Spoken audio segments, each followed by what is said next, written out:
नगर से कहीं दूर तो नहीं जा रहे हैं, हम कहीं उस उद्धार के नगरी को छोड़कर कहीं दूसरी तरफ तो नहीं बढ़ रहे हैं। बड़े ध्यान से देखने की बात है।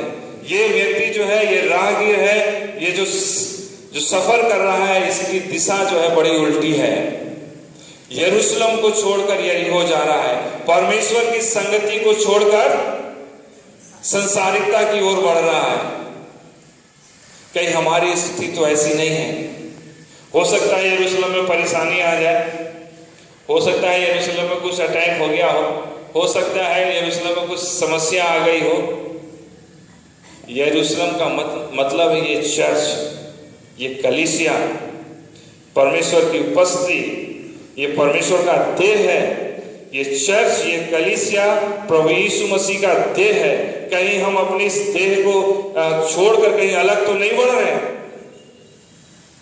अगर परमेश्वर ने आपको यहाँ रखा है, परमेश्वर ने आपको यहाँ जीवित रखा है। बहुत सारे ऐसे लोग हैं जो आज इस सुबह नहीं देख सके। प्रभु ने आपको यहाँ रखा है, कोई मकसद है, कोई कारण है। लेकिन ध्यान देने की बात है कि कहीं हमारा जो सफर है, हमारी जो यात्रा है, कलीसिया से दूर तो नहीं जा रहा है। परमेश्वर से कहीं हम अलग तो नहीं हो रहे।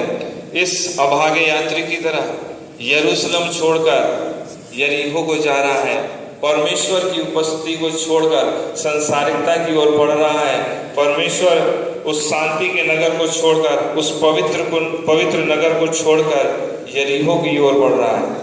हमारे देश में बहुत अच्छे अच्छे कवि हुए हैं, और जब मैं प्राइमरी स्कूल में पढ़ता था, गांव में स्कूल, प्राइमरी स्कूल, बेसिक शिक्षा विद्यालय, उसमें पढ़ता था, और उस स्कूल में ऊपर लिखा हुआ था, हर स्कूलों में आप देखेंगे कुछ कुछ लिखा रहता है, जो सरकारी स्कूल है उसमें लिखा था अस्तो माँ सदगमय तमसो माँ ज्योतिर्गमय। उस समय हमको इसका अर्थ कभी नहीं समझ में आया।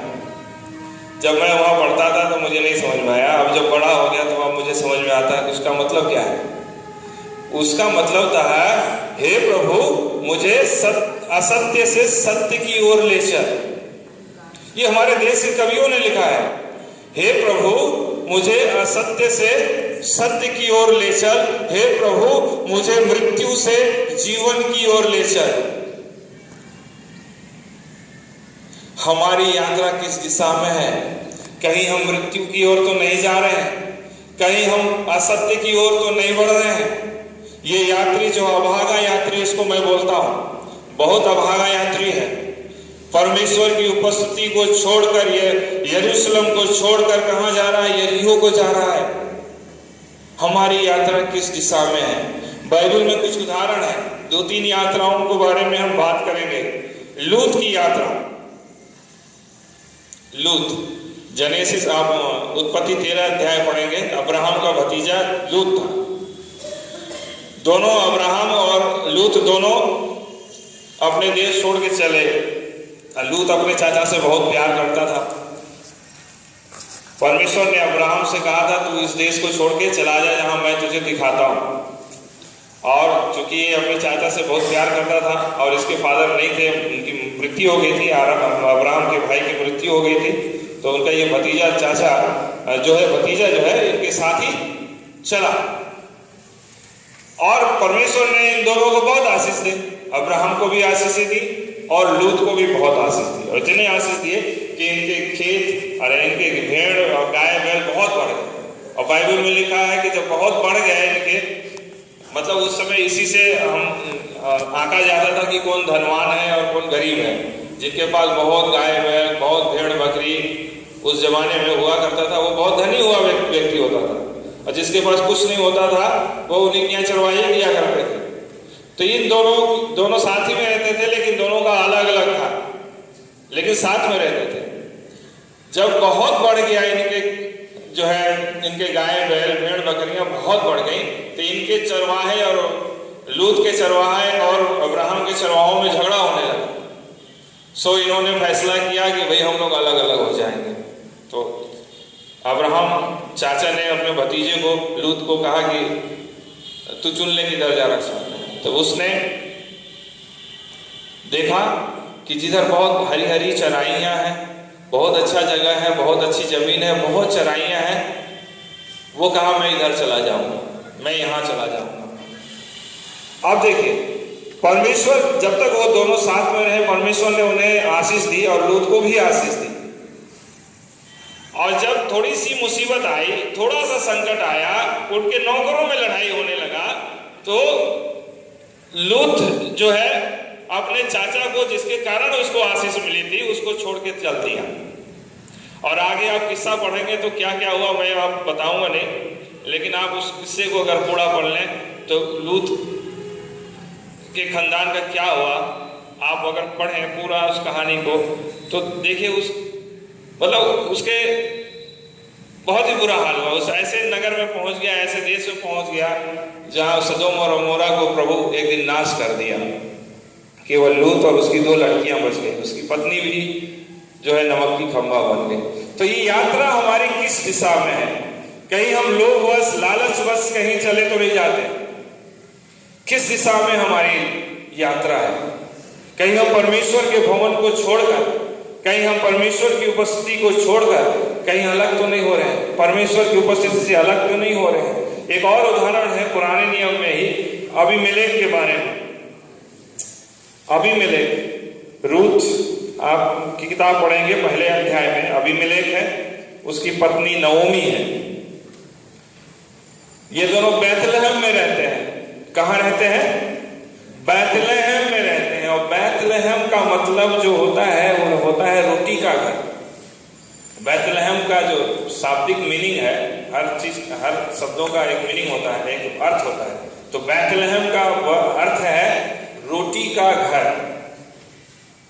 अब ये अबीमेलेक और रूत उस रोटी के घर में रहते हैं, मतलब बैतलहम में रहते हैं, और वहां अकाल पड़ गई है और इन्होंने उस देश को छोड़ दिया है।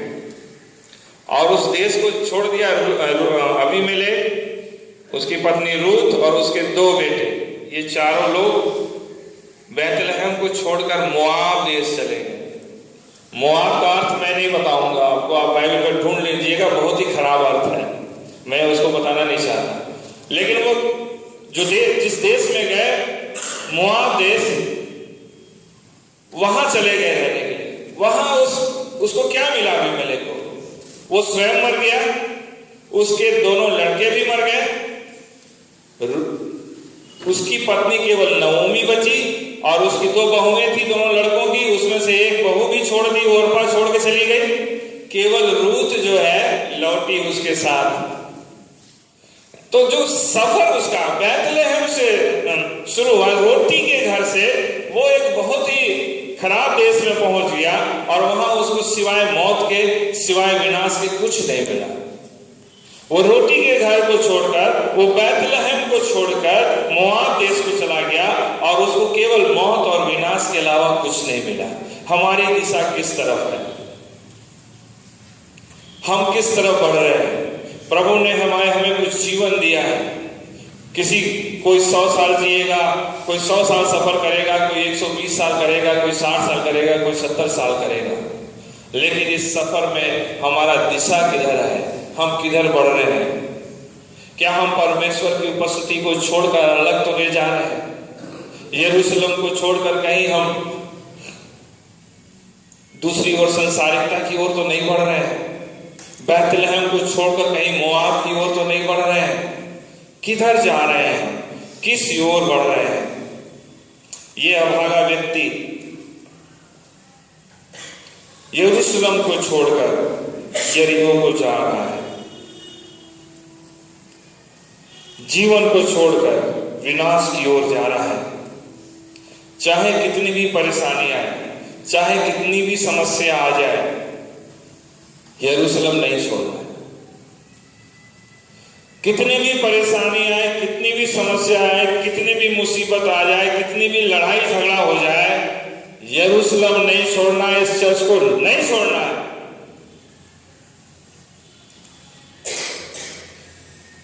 अक्सर अगर हम देखें लोगों के जीवन में, हम अपने यीशु दरबार का ही उदाहरण देते हैं। कभी कभी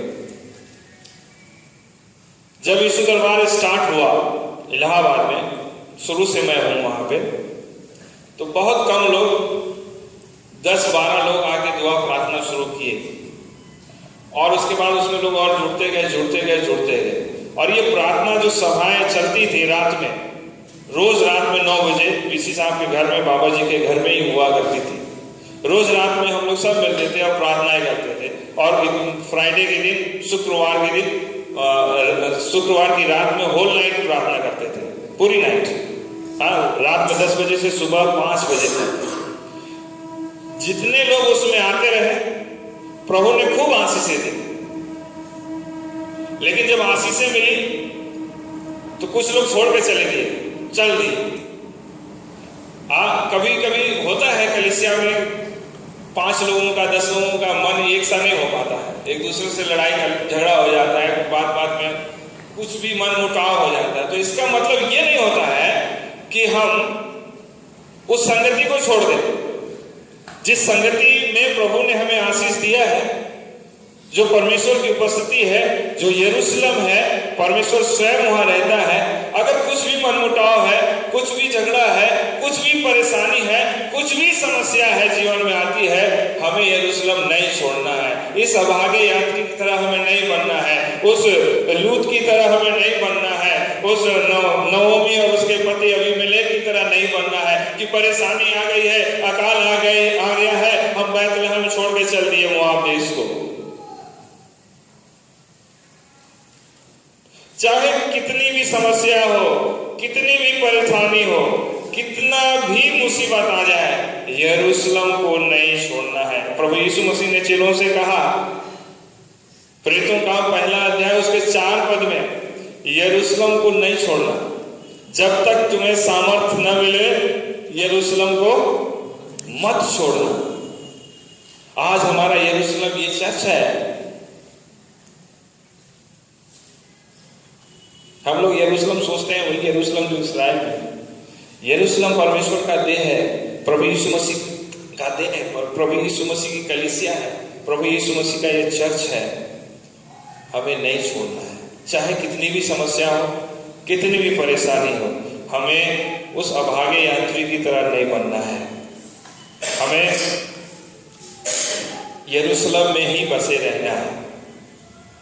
और जब ये यात्री यरूशलेम से यरीहो को चला ही था, क्या लिखा है, डाकुओं ने उसे घेर लिया, तुरंत घेर लिया। यरूशलेम छोड़ के यरीहो को बढ़ा ही था, यरीहो पहुंच ही रहा होगा, रास्ते में जंगल पड़ा होगा, वही घेर लिया डाकुओं ने तुरंत। कोई देरी नहीं है उसमें। जैसे आप कलीसिया से अलग होंगे, जैसी आप परमेश्वर की संगति से, फेलोशिप से अलग होंगे, जैसे ही आपके मन में विचार आएगा कि अरे यार ये तो अच्छा नहीं है, ये तो बहुत ही गड़बड़ है, ये ठीक से हमको बताते नहीं है, ठीक से समझाते नहीं है, हमारी बात नहीं सुनते हैं, जैसे ही आपके विचार में ऐसे आएगा आपके मन में, आपको शैतान तुरंत ही पकड़ लेगा, तुरंत पकड़ लेगा। कोई देरी लगने नहीं वाली है। ये यरूशलेम छोड़ के यरीहो पहुंच ही रहा था, तुरंत ही पकड़ लिया, डाकुओं ने उसे घेर लिया। शैतान जो है शेर की तरह, बब्बर शेर की तरह मुंह फाड़े हुए खड़ा रहता है हमेशा। किस विश्वासी को तुरंत पकड़े, किसको पकड़े? आपके मन में विचार आया नहीं कि यहाँ अच्छा नहीं है, बढ़िया नहीं है, हमको वचन ठीक से सुनाते नहीं है, हमें समझा नहीं रहे, हमारी देखभाल नहीं कर रहे हैं, हमको हमारी परेशानी में हमारा साथ नहीं दे रहे हैं, हमारी समस्या में हमसे मिलने नहीं आते हैं, मैं बीमार था, मुझसे मेरे लिए कोई प्रार्थना करने नहीं आया। तमाम प्रकार की बातें आपके अंदर आ सकती हैं। और जैसे ये आएगा आपके दिमाग में, आप समझ लीजिए ये यात्री जो है निकला ही था यरूशलेम से, इसको पकड़ लिया शैतान ने, तुरंत डाकुओं ने उसे घेर लिया। मछली पकड़ते थे हम लोग बचपन में, नदी में जाते थे, मछली मारने के लिए जाते थे बंसी लगा के। हाँ, बंसी लगाते ना, लकड़ी होती है, उसमें धागा होता है, उसमें कांटा लगा रहता है, केचुआ उसमें लगा के उसको डाल देते हैं नदी में मछली। और फिर वहाँ फिर बैठ के हम लोग साउंड बॉक्स लगा के, कोई डांस वांस नहीं करता है, बड़ी मतलब एकदम शांति से बैठा रहता है। दूसरा भी व्यक्ति अगर वो आया है मछली मारने के लिए तो वो बात करने की कोशिश करेगा तो उसको डांट के मना कर देता है, चुप रहो, मछली लग रही है अभी। देखो उसका उसमें एक वो लगा रहता है ना, उसका मोर के पंख का काट के लगाते हैं, वो हिलता है कि हाँ मछली छू रही है, खा रही है, चारा खाने वाली है। तो जो दोस्त बात करने की कोशिश करेगा उसको डांट के मना कर देते हैं, चुप रहो चुप रहो। शैतान जो है ऐसी जो है मछली का कांटा लगा के छोड़ा रहता है। मछली अपनी अभिलाषा में खींच के फंस के चली आती है।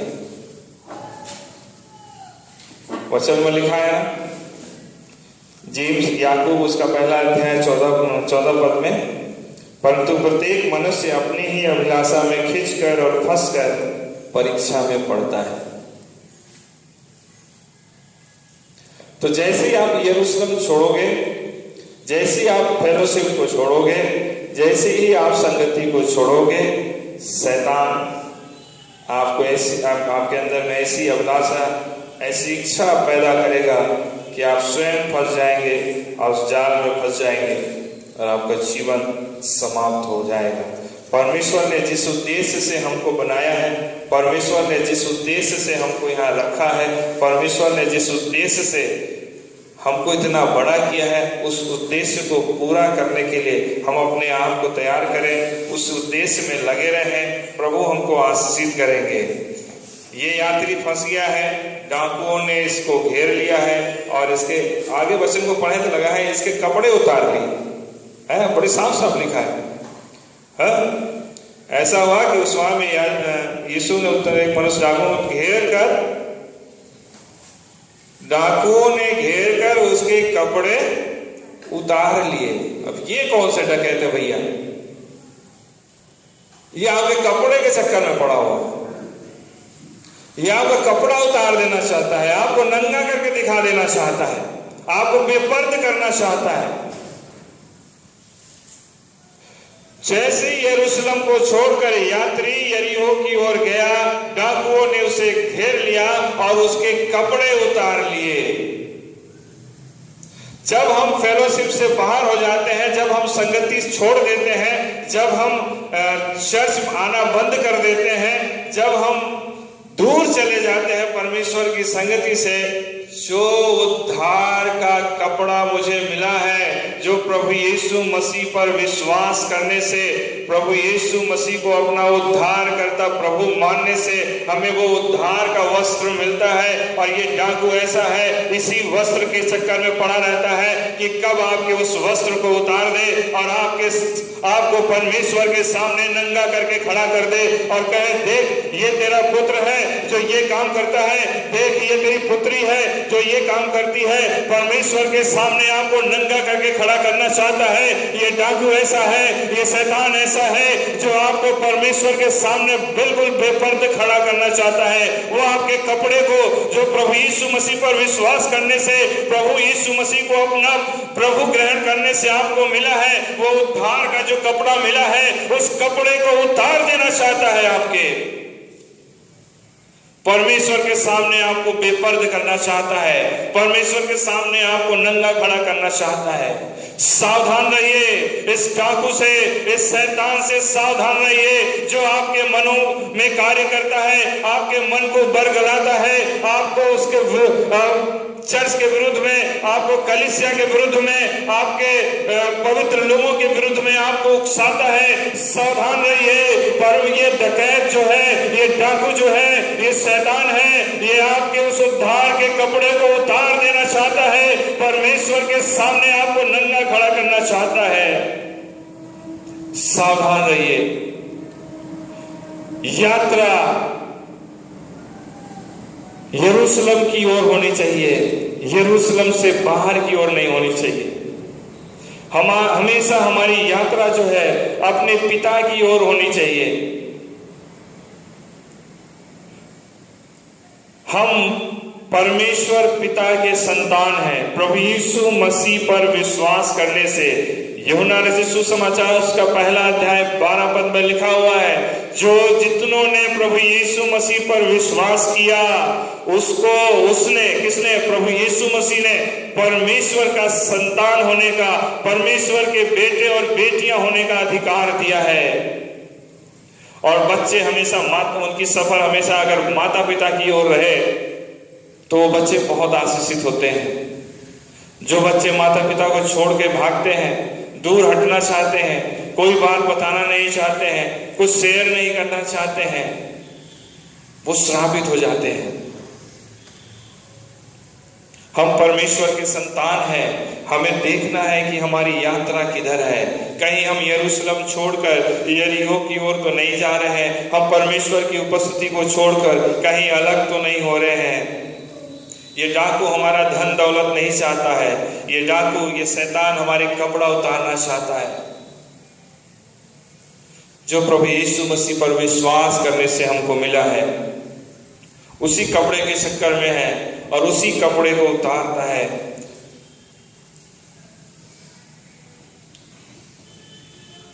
आदम और हवा को तो जब पाप किया आदम और हवा ने, उनको छुपने के स्थान थे, वो पेड़ के पीछे छिप गए। लेकिन अब जब ये उद्धार का जो कपड़ा हमें मिला है, अगर शैतान हमें उतार देता है तो हमको ऐसे नहीं छोड़ता। वहां लिखा है कि उसको मार पीट के अधमरा कर दिया। डाकुओं ने उसके पहले कपड़े उतारे, फिर उसको मार पीट के अधमरा कर दिया। हम अपने से फिर छिप भी नहीं सकते, हम अपने से ढांक भी नहीं सकते अपने आप को कि पेड़ों के नीचे पत्तियों से अपने आप को छुपा लें। ऐसा करके छोड़ता है शैतान, हम अपने आप से फिर लौट नहीं पाते। तो बड़ा ध्यान रहे हमारा सफर किधर है, हम किस ओर बढ़ रहे हैं। कहीं हमारा सफर यरूशलेम से यरीहो की ओर तो नहीं जा रहा है। यहां 3 व्यक्ति आते हैं, पादरी साहब आते हैं। पहला व्यक्ति कौन आया है? याजक आया है। ऐसा हुआ कि उसे मार्ग से एक याजक जा रहा था, परंतु उसे देखकर कतरा कर चला गया। हो सकता है मैसेज देने का समय हो, सरमन देने का समय हो, कभी कभी ऐसी होती है बातें कि पादरी साहब चर्च जा रहे हैं और ऐसी पर कहीं कोई रास्ते में मिल गया, बुला रहा है, पादरी साहब मेरे लिए दुआ कर दीजिए, मेरी तबीयत बहुत खराब है। और पादरी साहब देख रहे हैं कि चर्च का समय हो गया है, मुझे वहां जाके सरमन देना है, ऐसी समस्या हो गया है, कैसे उसकी हम प्रार्थना करें? इसको प्रार्थना करेंगे उधर छूट जाएगा। कतरा कर चले गए पादरी साहब। दूसरा भाई कोई आया, याजक आया हमारी तरह। अब तो हम भी पादरी हो गए हैं, पहले हम स्वयं सेवक भाई थे, तो हम गवाही लिया करते, हम गीत गाते, भजन आराधना कराते। तो ऐसा भाई आया, एक आराधक भाई आया जो परमेश्वर के भवन में गीत गाता है, आराधना को लीड करता है। वो भी देखा, अरे इसके लिए अभी हम प्रार्थना करने लगेंगे, अरे तो हमारा वहाँ जो भी चर्च का समय है वहाँ तो मुझे सबसे पहले शुरू करवाना पड़ता है, हम ही को तो गीत गवाना पड़ेगा, अब लेट हो जाएंगे। वो भी छोड़ के चल गया, वो भी छोड़ के चला गया। तीसरा एक सामरी व्यक्ति आया, उसने उसके घावों पे मलहम लगाया, उसके घावों पे दाखरस उंडेला, पट्टी बांधा और उसको अपने घोड़े में बैठा कर लेके गया, गधे में बैठा कर लेके गया, हॉस्पिटल लेके गया। दुनिया में सब एक बात ध्यान सुन लीजिए मेरे भाई और मेरे बहन, दुनिया में आपको सब लोग छोड़ दें, आपके माता पिता छोड़ दें, आपके भाई बहन छोड़ दें, आपके पादरी साहब छोड़ दें, आपके चर्च का जो मेन लीडर है वो छोड़ दें, सब छोड़ दें, लेकिन एक है जो हमेशा तैयार रहता है, एक है जो आपके लिए अपना प्राण दिया है, एक है जिसने आपके कष्ट को अपने हाथों में ले लिया है, एक है और उसका नाम यीशु मसीह है। वो कभी नहीं छोड़ता, वो कभी नहीं त्यागता, वो आज भी खड़ा है। उस उड़ाऊ पुत्र को याद करिए, जब वो अपने आपने में आया और जब उसने कहा कि मैं जाऊंगा अपने पिता के पास जाऊंगा, और उसका बाप पहले से बाहें फैलाए खड़ा था, उसको ग्रहण करने के लिए खड़ा था। वो कभी नहीं छोड़ने वाला है। भले हमारी दिशा उल्टी हो जाए, भले हमारी दिशा कहीं दूसरी तरफ चले जाए, लेकिन हमेशा याद रखिए, एक है जिसने आपके लिए जान दिया है, एक है जिसने आपके हर एक कष्टों को अपने शरीर में लिया है, एक प्रभु यीशु मसीह है जिसने आपके एक एक बीमारियों के लिए अपने शरीर पर 39 कोड़े खाए हैं। और वचन में लिखा है, उसके कोड़े खाए जाने से हम चंगे होते हैं, उसके खून बहाने से हमारे पाप क्षमा होते हैं। वो आज भी आपको तैयार है अपने सीने से लगाने के लिए, आज भी तैयार है आपको ग्रहण करने के लिए, आज भी आपको अपने सीने से लगाने को तैयार है। आज केवल आप अपने आपके में आ जाइए, आज बस इतना कहिए, हे प्रभु यीशु मसीह, हे प्रभु यीशु मसीह, आप मुझ पर दया करें, आप मुझ पर करुणा करें। हे यीशु मसीह, आप हमारे पापों को धो दें। हे प्रभु यीशु मसीह, आप हमें क्षमा करें। प्रभु आज भी तैयार है आपको सीने से लगाने के लिए, आपको अपने बाहों में भरने के लिए। वो कहता है, हे परिश्रम करने वालों, बोझ से दबे हुए लोगों, मेरे पास आओ, मैं तुम्हें विश्राम दूंगा, मैं तुम्हें शांति दूंगा, मैं तुम्हें आजादी दूंगा। मेरे पास आओ, मुझसे सीखो, मैं नम्र और मन में दीन हूं। सब लोग छोड़ दे दुनिया में आपको, आपके भाई बहन छोड़ दे, आपका चर्च का हुआ छोड़ दे, लेकिन एक ध्यान रखिए हमेशा, वो प्रभु यीशु मसीह है जो आपको कभी भी नहीं छोड़ेगा, कभी भी नहीं त्यागेगा। उसने हमारी तस्वीर को अपने हाथों में बनाया है, हमारी सहरपनाह सदैव उसकी दृष्टि में बनी रहती है। वो आपको कभी नहीं छोड़ेगा, वो आपको कभी नहीं त्यागेगा।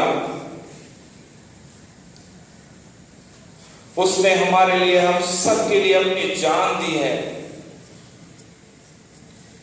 अपने खून का एक एक कतरा बहा दिया है।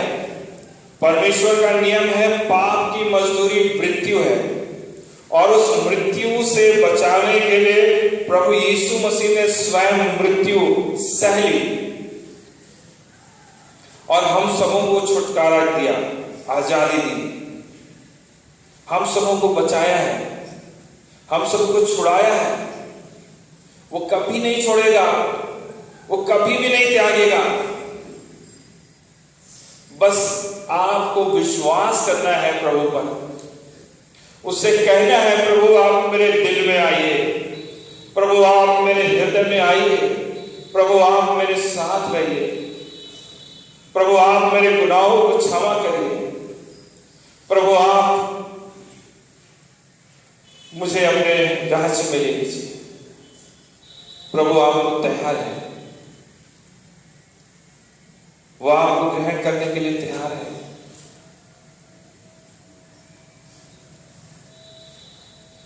हम अपने आंखों को बंद करेंगे।